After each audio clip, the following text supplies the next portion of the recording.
all bullshit aside. Yep. If your book isn't selling, it's probably because your cover looks like shit and your description reads like a bad dating profile. People judge books by their covers. They do. Every single time. So if your cover doesn't, like, visually smack them in the face in about 2 seconds, maybe less. They're gone.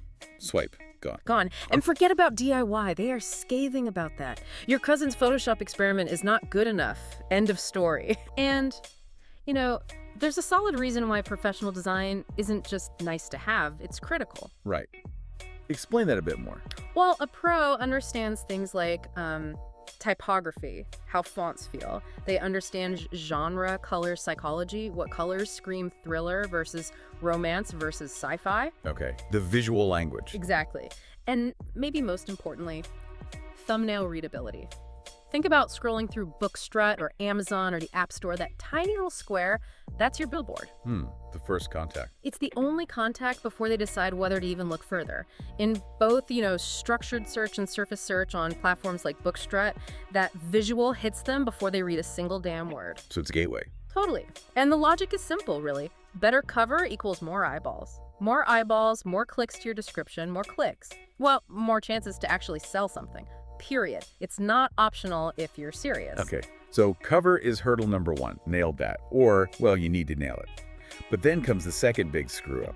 They turned the description into a mini resume. Oh, boy. I've seen this. We all have. Award-winning author Jane Smith has been featured in blah, blah, blah.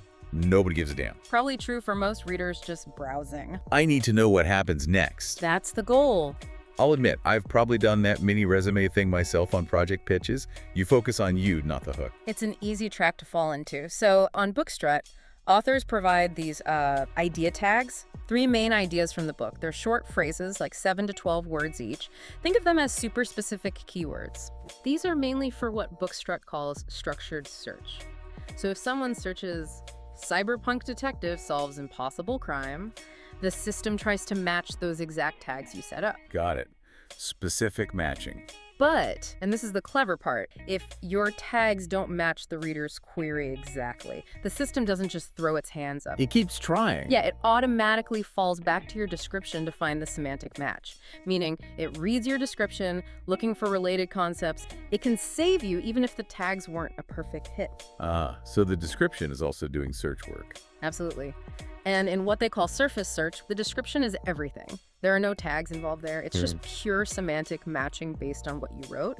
If that description is weak, you're basically invisible in that mode. Wow. Okay. So the description carries a lot of weight, algorithmically too. Huge weight. It's not just for the human reader, it's for the machine reader too. Which brings us back to writing it. Write like your rent depends on it. Love that. Focuses the mind. Totally. And the rules are simple. Ditch the fluff. No wasted words. Open with a hook that slaps the reader. Bam! Immediate engagement. End with a cliffhanger that demands they click. Get this! The first taste of a drug they didn't know they needed. Intense, but you get the point. It needs to be addictive. Instantly compelling. They even give examples of crap versus sharp. Ready for the crap? Lay it on me. Okay, crap example. In a world where hope is lost, one girl discovers her true destiny. Oh yeah, generic, bland, seen it a million times. Exactly. Generic, forgettable, dead, brutal. But think how many product descriptions or bios sound just like that. White noise. Totally forgettable. So what's the sharp contrast? Listen to this. A hitman who never misses. A target he can't kill. And 1 week to complete the job or else the hitman dies. Okay, now that gets my attention. Conflict, stakes, deadline. Boom. Right. You instantly want to know what happens. Yep. And like you said earlier, that structure works for more than just books. That could be a movie pitch, a game concept. A business problem statement even. Clear, concise, compelling. Exactly. And you shared a more fleshed out example before we started for that sci-fi book, The Quantum Robbery. Right, yeah. It shows how you build on that sharp premise. It starts with the setup. In the year 2147, an unbreakable vault breached without a trace. 2 guards missing, $2.3 billion digital currency gone. Stakes are high. Okay, setting the scene. Then the hook. No alarms, no forced entry, no digital footprints. It's as if the thieves simply materialized inside and vanished. The impossible crime. Exactly. Then, Detective Orion Vex, specialist in anomalous crimes, one of the few with the ability to teleport, augmented with experimental quantum displacement technology, adds a cool tech element. Some character and world flavor. Yep. And then you end with unresolved tension. Even his abilities can't explain how the heist was pulled off, or whether the missing guards are victims, or actually the main suspects. Leaves you hanging. Makes you need the answer. That definitely makes my brain scream, I need to know. It sells everything: premise, character, mystery. That's the goal. Okay, so let's say you've done it. You've got the killer cover, the killer description. Now what? Do you just wait for the dump truck of cash? If only. No, this is where the source drops another hard truth bomb. Which is? Nobody's promising you'll wake up tomorrow with bestseller status. That's snake oil bullshit. Right. Manage expectations. No magic wands here. None. They stress that sales are a long game. It's a marathon, not a sprint. But, and this is the important but, you can hit that 100,000 sales mark over time. Okay, so it's achievable, but not overnight. Exactly. But only if, and this is the crucial condition, only if you've built a cover and description that keep working for you while you sleep.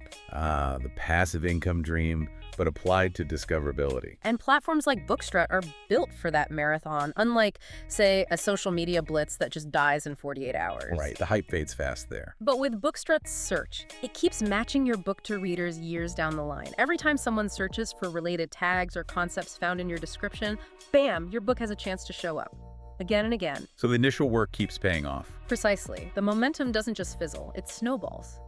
The cover and description aren't separate. They're married. Yeah, that's a good way to put it. They say they're the two halves of the same sales weapon. You need both. A killer cover without a strong description is like an expensive store window with nothing inside. Ooh, good one. Draws you in, but then nothing compels you to stay or buy. Click, glance, leave. Exactly. And the flip side, a killer description without a good cover is like a gourmet restaurant in a strip mall with a broken sign.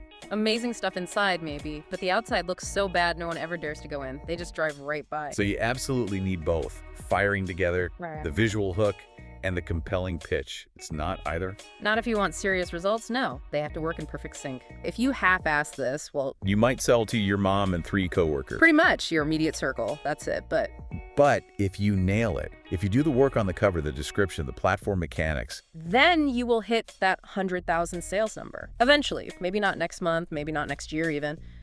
But steadily. Consistently. Relentlessly. It's about building that solid foundation. because the mechanism is sound, right? Right. The cover pulls them in, the description sells them, and the platform, like Book Strut, keeps making sure the right readers keep finding you until you hit the number.